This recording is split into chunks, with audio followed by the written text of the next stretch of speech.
हमारा ग्रह पृथ्वी अपने आप को गर्म रखने के लिए एक नेचुरल सिस्टम रखता है। जैसे एक कंबल, वैसे ही हमारे एटमॉस्फेयर में कुछ गैसेस होते हैं जो सूरज से निकलने वाली हीट को ट्रैप करते हैं। इसे ग्रीन हाउस इफेक्ट कहते हैं और ये लाइफ के लिए बहुत इंपॉर्टेंट है। लेकिन ह्यूमन एक्टिविटीज की वजह से इन गैसेस का प्रोडक्शन बहुत ज्यादा बिया आज गया है। इस एक्स्ट्रा अमाउंट की वजह से कंबल और भी मोटा होता जा रहा है, जिससे ज्यादा हीट ट्रैप हो रही है और अर्थ का एवरेज टेम्परेचर भी आज एच रहा है।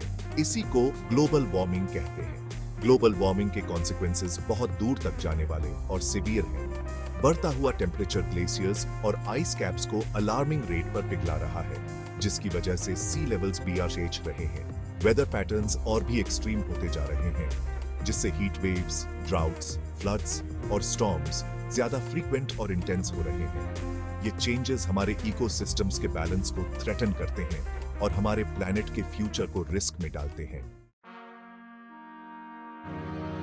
इस सिचुएशन की अर्जेंसी को समझने के लिए हमें अर्थ की हिस्ट्री को देखना होगा। साइंटिस्ट्स अलग अलग मेथड्स का यूज करके पास्ट क्लाइमेट्स के बारे में स्टडी करते हैं, जिसमें आइस कोर्स, ट्री रिंग्स और ओशन सेडिमेंट्स शामिल हैं। ये नेचुरल रिकॉर्ड्स हमें अर्थ के टेम्परेचर और एटमॉस्फेरिक कंपोजिशन के बारे में वैल्यूएबल क्लूज देते हैं, जो हजारों साल पुराने हैं। इन रिकॉर्ड्स से मिले एविडेंस से साफ पता चलता है कि अर्थ का क्लाइमेट इसकी लॉन्ग हिस्ट्री में बदलता रहा है। हालांकि वार्मिंग की करंट रेट पिछले हजारों सालों में कभी नहीं देखी गई। 18th सेंचुरी के एंड में शुरू हुई इंडस्ट्रियल रेवोल्यूशन ने एक टर्निंग पॉइंट मार्क किया। कोल, ऑयल और गैस जैसे फॉसिल फ्यूल्स को जलाने से एटमॉस्फेयर में बहुत बड़ी मात्रा में ग्रीन हाउस गैसेस रिलीज हुए, जिससे ज्यादा हीट ट्रैप हुई और ग्लोबल टेम्परेचर्स भी आइच आ गए।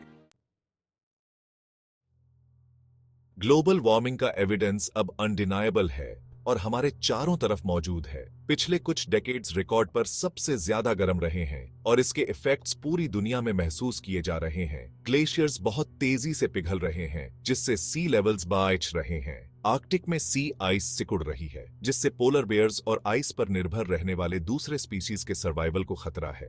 एक्सट्रीम वेदर इवेंट्स ज्यादा फ्रीक्वेंट और इंटेंस होते जा रहे हैं। हीट वेव्स शहरों को झुलसा रहे हैं, जिससे हीट स्ट्रोक और हेल्थ से जुड़ी दूसरी प्रॉब्लम्स हो रही हैं। ड्राउट्स की वजह से खेत सूख रहे हैं, जिससे फूड सिक्योरिटी को खतरा है। तेज बारिश से भयानक बाढ़ आ रही हैं, जिससे कम्युनिटीज डिस्प्लेस्ड हो रहे हैं और उनके लिवलीहुड्स नष्ट हो रहे हैं। साइंटिफिक कंसेंसस एकदम क्लियर है, ह्यूमन एक्टिविटीज इस एक्सेलरेटेड वार्मिंग का प्राइमरी ड्राइवर हैं। क्लाइमेट क्राइसिस की अर्जेंसी को देखते हुए एक ग्लोबल रिस्पॉन्स की जरूरत है। अच्छी बात यह है कि दुनिया भर के देश इस चैलेंज से निपटने के लिए कदम उठा रहे हैं। पेरिस एग्रीमेंट जैसे इंटरनेशनल एग्रीमेंट्स का उद्देश्य ग्लोबल वार्मिंग को प्री इंडस्ट्रियल लेवल से 2 डिग्री सेल्सियस से काफी नीचे तक सीमित रखना है।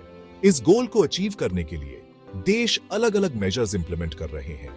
फॉसिल फ्यूल्स पर हमारी निर्भरता को कम करने के लिए सोलर, विंड और हाइड्रो पावर जैसे रिन्यूएबल एनर्जी सोर्सेज में इन्वेस्ट करना बहुत जरूरी है। बिल्डिंग्स, ट्रांसपोर्टेशन और इंडस्ट्रीज में एनर्जी एफिशिएंसी को इंप्रूव करने से ग्रीन हाउस गैस इमिशंस को काफी हद तक कम किया जा सकता है। फॉरेस्ट्स को प्रोटेक्ट करने और सस्टेनेबल लैंड मैनेजमेंट प्रैक्टिसेस को बढ़ावा देने से एटमॉस्फेयर से कार्बन डाइऑक्साइड को अब्सॉर्ब करने में मदद मिल सकती है। ग्लोबल वार्मिंग से निपटने के लिए एक कलेक्टिव एफर्ट की जरूरत है। एक सस्टेनेबल फ्यूचर बनाने में गवर्नमेंट्स, बिजनेसेस और इंडिविजुअल्स सभी की भूमिका है।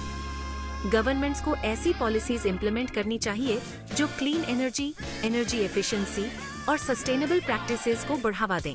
बिजनेसेस को अपने ऑपरेशंस और सप्लाई चेन्स में सस्टेनेबल प्रैक्टिसेस को अपनाने की जरूरत है।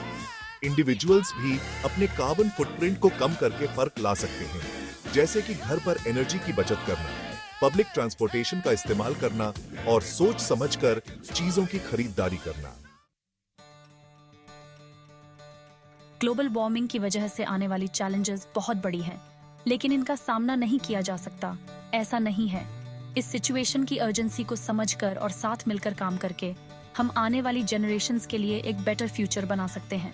हमारे पास लो कार्बन इकोनॉमी में ट्रांजिशन करने के लिए नॉलेज, टेक्नोलॉजी और रिसोर्सेज सब कुछ है।